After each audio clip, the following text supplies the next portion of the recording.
2.5 वर्षांचं मुख्यमंत्री पद मिळालं, पण उबाटाचा पायच उखडला. ज्या कोकणानं पक्षाला उभं केलं, तिथेच उबाटा गटाचा सुपडा साफ झालाय.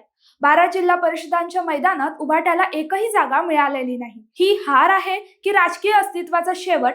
पाहूया हा विशेष रिपोर्ट. नमस्कार, मी भक्ती. प्रहार न्यूज लाईन मध्ये आपलं स्वागत करते. महाराष्ट्राच्या ग्रामीण राजकारणातून उबाटा गटासाठी अत्यंत मानहानीकारक निकाल समोर आलाय. 12 जिल्हा परिषदा आणि 125 पंचायत समितींच्या निवडणुकीत महायुतीने विजयाचा गुलाल उधळला.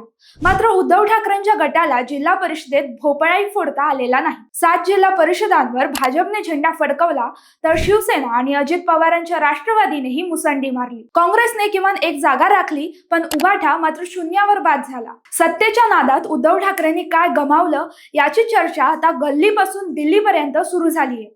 मुंबई आणि ठाण्यासारखे बालेकिल्ले आता उबाटाच्या हातून निसटले आहेत. 2026च्या महापालिका निवडणुकीनंतर मुंबईत भाजपच्या रितू तावडे महापौर झाल्या, तर ठाणे कल्याणमध्येही महायुतीची सत्ता आली. सत्तेसाठी नैसर्गिक युती तोडल्यामुळे पक्षफुटीला सामोरं जावं लागलं. नाव आणि धनुष्यबाण चिन्हही गेलं.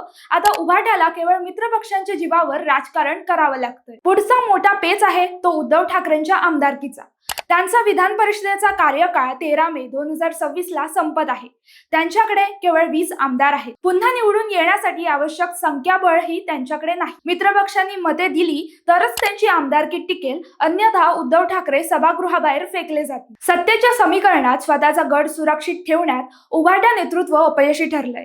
ही पडझड केवळ निवडणुकांपुरतीच मर्यादित नाही, तर पक्षाच्या अस्तित्वावर आलेलं संकट आहे, अशी चर्चा सुरू झाली आहे. थोडक्यात सांगायचं तर उबाटा गटाचा हा पराभव महाराष्ट्राच्या राजकारणातील एका मोठ्या अंताचा संकेत आहे. 2.5 वर्षांची खुर्ची भारी पडली, उबाटाची नाव मध्ये चढली असं म्हटलं तर वावगं नाही.